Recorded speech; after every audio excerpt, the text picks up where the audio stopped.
What's up everyone, welcome back. In today's video we are going to be talking about orchids. So I recently purchased my first Vanda Orchid. Absolutely stunning. It came in mounted, but I'm a little bit worried about the root system because I don't see much roots. So I hope it survives. The plant looks healthy, but I'm not very sure about the root system. We will get to know in coming weeks or maybe in coming months if there is going to be any growth. But overall the plant is very healthy. The leaves look fresh. Now as far as I know, there are three types of orchids. Most of the orchids are epiphytes, like the ones that I have over here, Phalaenopsis, Dendrobium and Vanda. These all three are epiphytic orchids. The second type of orchid we have are terrestrial orchids, which means that they tend to grow in ground. But again, when we are talking about growing in ground, it doesn't mean that you can use your regular soil mix. It has to be either leaf compost, leaf mold, or a lot of chunky material like charcoal, leca or coconut husk. So even though they will grow in ground, you have to ensure that there is a lot of airflow. I haven't grown terrestrial orchids yet. Probably in future we will. But as of now, all I can tell you that even if you are growing a terrestrial orchid in ground, the soil, you cannot use your regular soil. It has to be a very airy mix. Maybe once we start growing it, we'll get a fair idea. And the last type of orchid that we have are called as lithophytes, meaning the orchids that tend to grow on rocks. Again, I don't have any experience with lithophytes. I only have experience with epiphytes. So epiphytes are basically the ones that will grow on other trees or tree barks. So that's why we use soil mix that is very loose, porous and airy. As you can see, a lot of cocoa chips, coconut, leca that is used in their soil mix for epiphytes. Again, in epiphytes we also have Vanda. Now Vanda is one of the orchid that does not require any potting media. It can be grown just in air. For example, over here, as you can see, for my Phalaenopsis, I have used some coconut chips, charcoal and leca. Same thing with my Dendrobium as well, coconut chips, leca and charcoal. But the Vanda has been mounted on wooden plank without any media. Probably this was used for transportation or to keep the roots healthy. Probably this was a cutting that they had put up on this board, so that's why I received it. But otherwise you can grow this completely without any media. I'll probably put an image on the screen. You'll get a fair idea.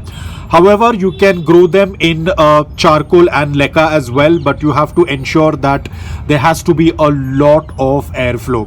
What I would be doing is I would let it grow like this. I'm not going to be adding any media, but the only thing that I have to do is I have to mist them every other day, especially the roots, maybe once or maybe twice in a day, because my environment is very, very dry. So starting off with the soil media, you actually do not need any growing media for your Vandas. You can just leave them hanging in a basket and they will grow. Even if you do not have a basket, you can just hang them, but the only thing is that you have to mist the roots every day.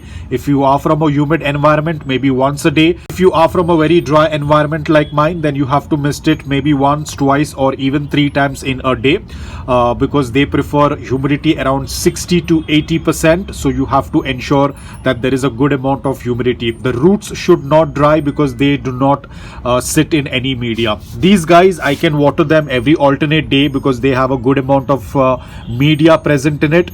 But still, because my environment is so dry, I had watered them yesterday, and today you can see the entire cocoa chips is completely dry. So you have to ensure that there is moisture in the media. Do not let the media dry out completely for any of the orchid. You can wait until the upper layer of the media is dry, but then you have to go and wet the orchids. They need a little bit of moisture, especially in an environment like mine. Now talking about sunlight, all of my orchids are on the north side, where they receive a good amount of indirect bright light. The light has a good amount of intensity, but no direct sunlight. You can offer early morning direct sunlight before 9 a.m. but do not give them excess amount of direct sunlight, otherwise the leaves will start to burn. If your orchid is receiving too much of direct sunlight or harsh sunlight or afternoon sunlight, the leaves will start to turn red in color. when your orchid is getting a good amount of light, the leaves are going to be green in color. If they lack light, they are going to turn very dark green in color and will start to stretch. If they receive too much of direct sunlight, the leaves will start to turn red.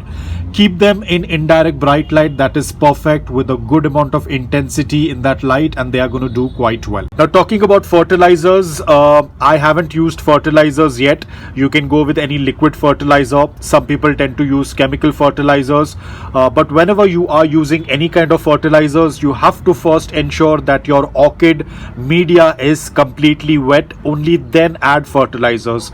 Please do not add fertilizers on dry media. Your roots will get damaged. Because remember, orchids have exposed roots, so you have to ensure that the media is wet before you add any fertilizers, whether it's dry, whether it's wet. If you're going to use it on a dry orchid, then the roots will get burnt because the roots are always exposed in our orchids. Another important thing, you have to ensure that there is a good amount of air circulation.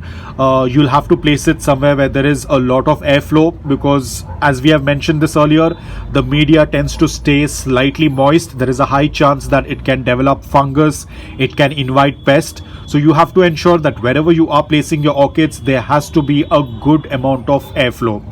So that's it, guys. It's a very simple plant. Initially you'll find them a little bit difficult, but once you get a hang of it, it's very easy. Especially you have to take care of the watering. You cannot let them dry out completely. Now, talking about dormancy and non-dormancy, yes, during winters they tend to in my city they do not go completely dormant because the environment is not very cold. Like in my city, the winters are not extreme, so they do not go into complete dormancy, but I've seen them slow down their growth. So if you belong to an environment wherein your winters are extreme, then please do not use any fertilizers in your orchids. Most of the orchids are plants that tend to grow in warmer climates. So once you enter into the spring or summer, you can start your fertilization. Once a month is more than enough, or if they are blooming, you can do it once in 15 days. Again, depends upon what kind of fertilizer you are using. Currently, I'm not using any fertilizers. I'm just hydrating them. During winters, you can cut down on the watering as well. But as I mentioned, even though my environment is a little cold, it's extremely dry. So that's why I have to keep a check on watering. Otherwise, overall, all the plants are very easy to grow. I will keep a check on this, how this is going to do. I'm just waiting that it starts putting out new roots because I'm not very confident with the roots that it has come with. So I hope it starts putting out new roots very soon. So that's it for today, guys. I hope that you liked this video. If you did, please hit the like button, and if you're new to my channel, please consider subscribing to it. Until then, take care, stay safe, and keep planting.